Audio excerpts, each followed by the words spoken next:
అన్నిటికీ కుదురుబాటు కాలములు రావాలి. కాలములు అది కూడా బహువచనం, కాలము అనలే, కాలములు అన్నాడు.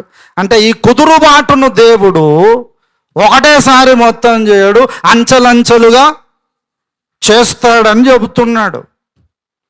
ఈ కుదురుబాటు కాలములు మార్టిన్ లూథర్ గారి దగ్గర మొదలైనవి, ఇక అంచెలంచెలుగా జరుగుతూ ఉంది. ఇప్పుడు కడవరి దశలో మనము ఉన్నాం. హల్లెలూయా. ఈ కడవరి దశలో మన కుదురుబాటు చేయాలంటే దీన్ని గురించి ఆది నుండి పరిశుద్ధ ప్రవక్తల నోట పలికించనని యోహాను విషయంలో కూడా చెప్పి, ఏలియా ఆత్మశక్తి దిగి వస్తే తప్ప ఆ పని జరగదు. ఇప్పుడు జరుగుతుంది అంటే మనకు గుర్తుపట్టినాము ఆ అభిషేకం ఎవరి మీదకి వచ్చిందో గుర్తుపట్టినాం, అందుకే ఇక్కడ ఉన్నాం. హల్లెలూయా. అయ్యారు ఇప్పుడు ఒక్కడే కాదు, ఏలియా గుంపువే ఉంటుంది. ఏలియాలను తయారు చేసే ఏలియాల తండ్రిని నేను అని చెప్పుకున్నాను. హల్లెలూయా. ఇంత మ్యాటర్ ఎట్లా అర్థమవుతుంది వీళ్ళకు?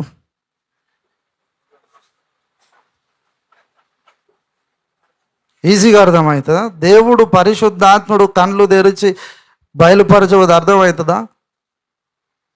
1 కొరింథీ 2వ అధ్యాయంలో ఏం చెప్పాడు? 14 నుంచి, దేవుని సంగతులు దేవుని ఆత్మకే కానీ మనుషులు ఎవరికి తెలియదు. ఆయన దేవుని మర్మములను కూడా పరిశోధించుచున్నాడు, ఆయన మాకు బయలుపరిచాడు అన్నాడు పౌలు. ఇంత కావాలా? ఇంత మ్యాటర్ ఉంది, ఇదేం అర్థం కాకుండా ఏదో సోషల్ మీడియాలో వాగుతూ ఉన్నారు, ప్రయోజనం లేదు.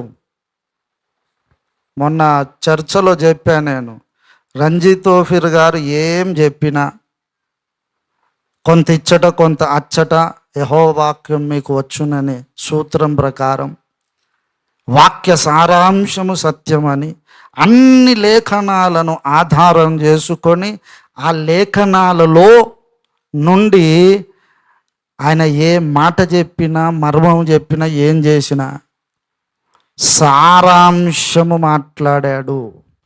అది అంత ఈజీగా అర్థం కాదు. ఒక్క ముక్క పట్టుకొని మీరు వాదించొద్దు, విమర్శించొద్దు. ఆయన ఏం చెప్పాడో అన్ని వినండి, ఏం రాశాడో అన్ని చదవండి. అవన్నీ చదివితే సారాంశం మీరు పిండుకున్నప్పుడే ఇది అర్థమవుతుంది. ఈ సారాంశాన్ని పక్కన పడేసి ఇక ఈయన మంచోడు కాదని చెప్దామనే కదా ఫిక్స్ అయింది. ఇంకా నువ్వు అట్లనే మాట్లాడుతావు, నీ కర్మ, ఏం చేస్తావు? ఆన్సర్ అయితే చాలా సింపుల్.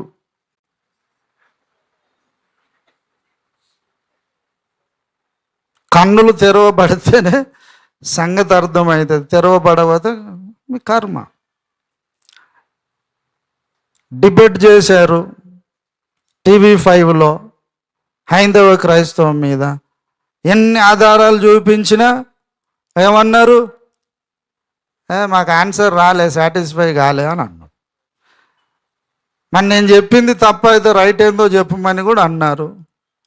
చెప్పారా? ఓడిపోయిండు అన్నారు. మనోళ్ళు కూడా కొందరు, మనోళ్ళు అంటే క్రైస్తవ సమాజంలో, నాట్ అగాపే, మరి అగాపేలో కూడా ఉన్నారో ఏమో, ఉంటే కళ్ళు తెరుచుకోవాలని నా మనవి.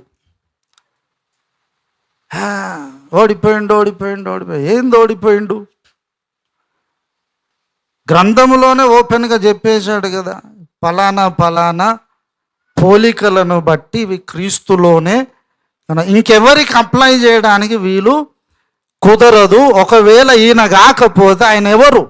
దశావతారాలలో కానీ మీరు అనుకుంటున్న 33 కోట్ల మంది దేవుళ్ళు దేవతలు కానీ ఎవరికి అప్లై చేయవచ్చు మీరు చూపాలి.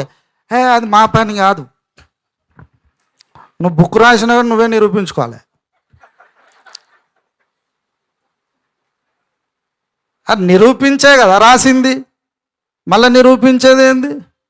కాదన్నోడు అని చెప్పాలి. ఇప్పుడు సేమ్ యుగాంతం మీద నడుస్తుంది.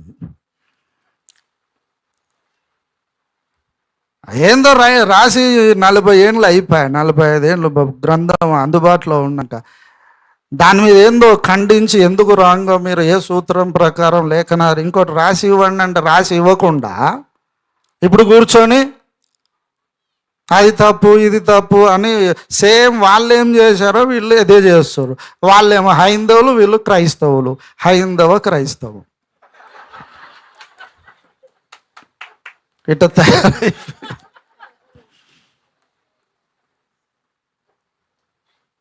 ఆ బుక్లో రాసిన పాయింట్ ఏంది? యేసు రెండవ రాకడ 7 ఏళ్ల శ్రమలకు తర్వాత వస్తుందా, ముందేనా, మధ్యలోనా? మధ్యలో అని అయ్యగారు ఖండితంగా ఇది మా స్టాండ్ అని చెప్పాడు. ఆ పాయింట్కి రాకుండా అంత చుట్టూ తిరుగుతారేంటి? అందుకే సారాంశాన్ని అర్థం చేసుకుంటేనే సత్యం గోచరం అవుతుంది. అది దానికి దేవుడే సహాయం చెయ్యాలి. హల్లెలూయ. దేవుని బిడ్డలారా, అన్నిటికీ కుదురుబాటు కాలములు రావాలి. కాలములు సమయములు అన్ని తండ్రి తన స్వాధీనములో ఉంచుకున్నాడు. ఆయన ఎప్పుడు అనుకుంటే అప్పుడు అవుతుంది.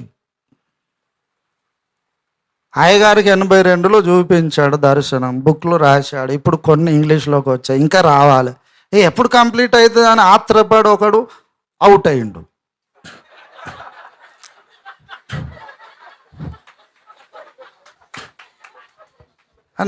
నువ్వు ఆత్రపడితే ఎట్లా అవుతుందిరా నాయన? ప్రతిదానికో సమయం ఉంది. ప్రసంగిలో చెప్పాడు కదా, ప్రతిదానికి సమయము కలదు. పుట్టుటకు, చచ్చుటకు, కౌగలించుటకు, కౌగలింత మాటలు మానుటకు, రాళ్ళు కుప్పవేయుటకు, అన్నిటికీ సమయం ఉంది. మరి కుదురుబాటుకు కూడా సమయం ఉంది. దేవుడే ఒక ప్లాన్ ప్రకారం చేస్తున్నా. అట్లనే ఇది అంతసేపు నీకు ఓపిక ఉండాలి, లేకపోతే ఎగ్జిట్ అవుతావు.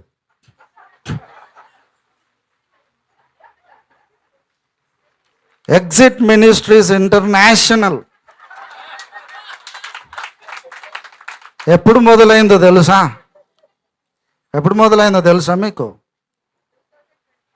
22 కాదు, బిఫోర్ 2000 ఏళ్ళ కిందటనే మొదలైంది. యోహాను సువార్త 6వ అధ్యాయం 66 చదవండి ఒకసారి. ఇక ముగించేస్తా. అప్పటి నుండి ఆయన శిష్యులలో అనేకులు వెనుకదీసి మరి ఎన్నడూను ఆయనను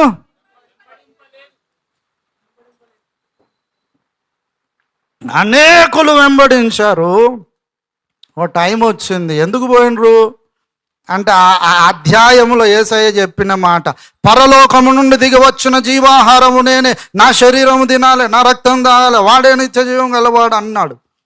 అంటే మొదలైంది 60వ వచనంలో, ఈయన తన శరీరమును ఎలాగు తిననీయగలడు అనుకున్నారు. 51లో అనుకుంటా. తర్వాత 60లో ఇది కఠినమైన మాట, ఇది ఎవడు అంటే వీడికి తీయగా చెప్పాలి. అన్నీ కఠినంగా చెప్తే పంచర్ అయిపోతుంది, బండి నడవదు. కఠినమైన మాట ఎవడు వినగలడట. పాటించే సంగతి తర్వాత, వినడమే ఇష్టం లేదు. ఎవడు వినగలడు? తర్వాత 66లో అప్పటి నుండి, అంటే కఠినమైన మాట ఒకటి చెప్పినప్పటి నుండి అనేకులు వెనుక తీసి మరి ఎన్నడూను ఆయనను వెంబడించలేదు. అడ్రస్ లేకుండా పోయారు, పతా లేదు. యేసయ్య వెనక్కి తిరిగి చూసుకుంటే ఎంతమంది ఉన్నారు? 12 మంది ఉన్నారు. ఆ 12 మందితో యేసయ్య అన్నాడు, మీరును వెళ్ళిపోవాలని ఉన్నారా అంటే అర్థం ఏంటి? అరే బాబా మీరన్ను ఉండండి, అందరు పోయారు. నేను అసలే 12 మంది శిష్యులను చేసుకుందాం అనుకున్నా, మళ్ళీ మీరు నంబర్ తగ్గిపోదా, మీరన్ను ఉండండి అంటున్నాడా? పోవాలని ఉన్నారా అంటే పోవాలంటే పోవచ్చు అంటున్నాడు. If you want to go, you are free to go. బతిమిలాడుతలేడు. అప్పుడు పేతురు చెప్పిన మాట చదవాలి. సీమోను పేతురు, ప్రభువా ఎవని యొద్దకు వెళ్ళుదుము? నీవే నిత్య జీవపు మాటలు గలవాడవు, నీవే దేవుని పరిశుద్ధుడవని మేము విశ్వసించి ఎరిగి ఉన్నాం. హల్లెలూయా. ఎవని యొద్దకు పోతాం ప్రభువా? నీవే నిత్య జీవపు మాటలు గలవాడవు, నీవే దేవుని పరిశుద్ధుడవు, you are the holy one of God. ఎక్కడికి పోతాం? అవును, ఇది ఎట్లా అర్థమైంది వీళ్ళకు? పేతురు ఏమన్నాడు? విశ్వసించి ఎరిగి ఉన్నాం. ఎరిగి విశ్వసించాం అల్లా, విశ్వసించి ఎరిగి ఉన్నాం. అట్లనే బైబిల్లో మర్మాలు, సత్యాలు, ప్రతి లేఖనాన్ని నీవు ఉన్నది ఉన్నట్టు విశ్వసిస్తే సత్యం గోచరం అవుతుంది. పేతురు విశ్వసించాడు కాబట్టి ఈయనే దేవుని పరిశుద్ధుడు, ఈయనే నిత్య జీవపు మాటలు గలవాడనే సంగతి అర్థమైంది. గ్రహించడం అంటే అర్థం చేసుకోవడం. ఈ గ్రహింపు విశ్వసించినందుకు వచ్చింది.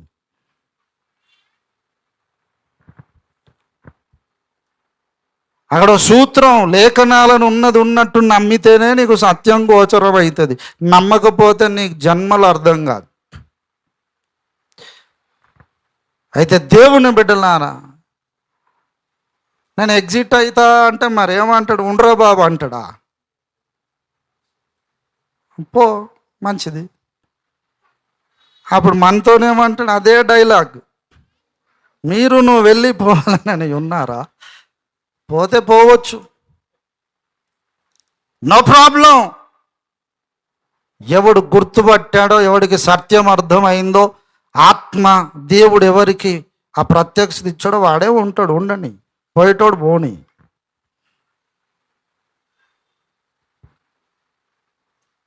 ఆ పనికి మాలినాడు ఇప్పుడు అంటుంటాడు, ఏలియా అనుకున్నా కానీ మీరే ఏలియాల్లా కనబడుతున్నాడు.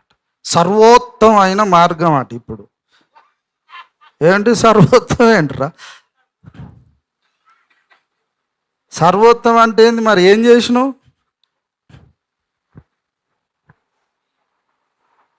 ఇంతకా రెఫరెన్స్ను ఒకసారి గుర్తు చూడండి. ఎక్కడుందా రెఫరెన్స్? యోహాను సువార్త 666.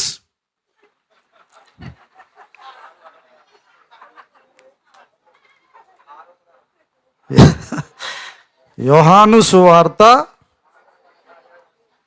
6:66 666 అన్నమాట. అక్కడ మొదలైంది ఎగ్జిట్ మినిస్ట్రీ. వీడు దాని స్థాపకుడు కాదు, అందులో చేరినోడు.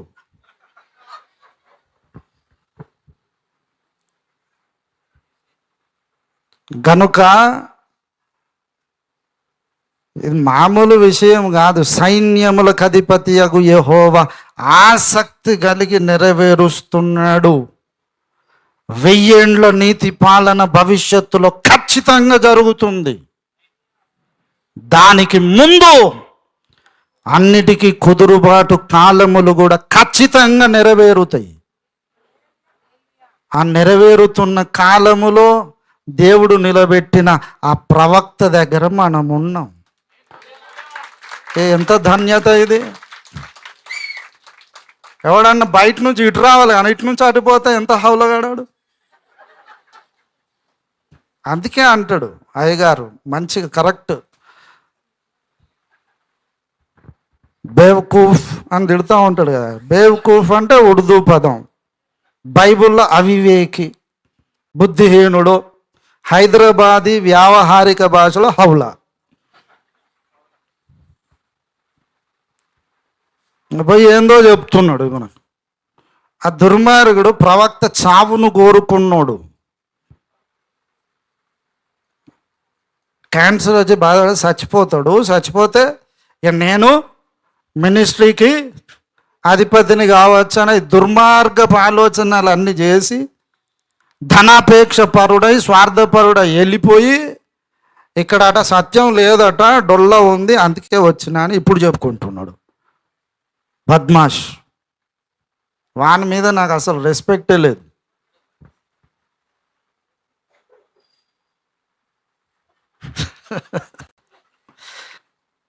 కనుక ఇక్కడ జరుగుతున్నది దేవుడు పని కట్టుకొని జరిగిస్తున్నారు. మనం ఎక్కడున్నామో కొంచెం సీరియస్గా తీసుకుందాం. హల్లెలూయా. పరిశుద్ధాత్మ దేవుడు మనల్ని హెచ్చరిస్తున్నాడు. వాడేదో పోయిండని ఇంకెవడో ఏదో అన్నాడని కాదు. అంత ఈజీ కాదు అర్థం కావాలంటే. అయ్యగారు గ్రంథాలన్నీ బాగా మళ్ళీ మళ్ళీ చదవాలి, బైబుల్ చదవాలి, ఏం చెబుతున్నాడో వినాలి. ప్రతిదానికి లేఖనం ఉంది. ఆ ఫాల్తుగాళ్ళు తో వీడు ఒకడు చేరి ఈ ఫాల్తుగాడు చెప్తా ఉన్నారు. డక్అవుట్ అయిపోయింది. ఏంది డక్అవుట్? అసలు ఇంకా నీకు ఏం తెలుసు సంగతి? అన్ని పిచ్చివాగుడు వాగుతున్నారు. ఎవడేం వాగినా ఇక్కడ ఒరిగేదేమీ లేదు. హల్లెలూయా. ఈ సంగతి అంగీకరించుటకు మనస్సుంటే రాబోయే ఏలియా ఇతడే అన్న. ఈ కాన్సెప్టే తెలియదు వాళ్ళకు. తెలియకుండా ఏలియా ఆట అయినా అంటే నీకేమెరక? దేవుని బిడ్డలారా, కాలములు సమయములు తండ్రి తన స్వాధీనములో ఉంచుకున్నాడు. యేసు మొదటిసారి వచ్చిన కాలం శిలువ యజ్ఞం జరిగించడానికి. రెండవసారి వస్తాడు. వచ్చినప్పుడు ఇశ్రాయేలుకు రాజ్యం ఇస్తాడు. 1000 ఏళ్ళ పాలన జరుగుతుంది. ఆ 1000 ఏళ్ళ పాలన జరగాలంటే యేసు రావాలి. యేసు రావాలంటే భూమి మీద అన్నిటికీ కుదురుమాటు కాలములు జరగాలి. ఆ పని ఈనాడు ఓఫర్ మినిస్ట్రీస్ చేస్తుంది. అయ్యగారి ద్వారా దేవుడు చేస్తున్నాడు. అందులో ఇది మన గర్వకారణం. వాడు అట్లా అన్నాడు కదా, ఇట్లా అన్నాడు కదా, ఏం ఆన్సరే ఎప్పుడు అవసరం లేదు ఆయనకి. అసలు నేను చెప్పిన మొన్న, వాళ్ళు డిబేట్ కాదు, రంజిత్ ఓఫీర్ గారితో డిబేట్ కాదు. శిష్యుని మనసు కలిగి విద్యార్థుల్లాగా నేర్చుకోవడానికి రావాలి. డిబేట్ల సంగతి తర్వాత అన్న. డిబేట్ల సంగతి తర్వాత, ముందు నేర్చుకోండి. వానితోని ఈడు చేరి ఎగ్జిట్ మినిస్ట్రీస్ యోహాను 666 వాళ్ళతో చేరి వీడు ఏందో చెప్తున్నాడు ఇప్పుడు అనుకూలంగా. వాని సంగతి తెలియనట్టు మనకు. మంచిది దేవుని బిడ్డలారా, ఈ సత్యాన్ని మనం గ్రహిద్దాం. మనం ఇంకా ఈ దర్శనము కొరకు పునః ప్రతిష్ఠించుకుందాం. రోషం కలిగి ముందుకు సాగుదాం.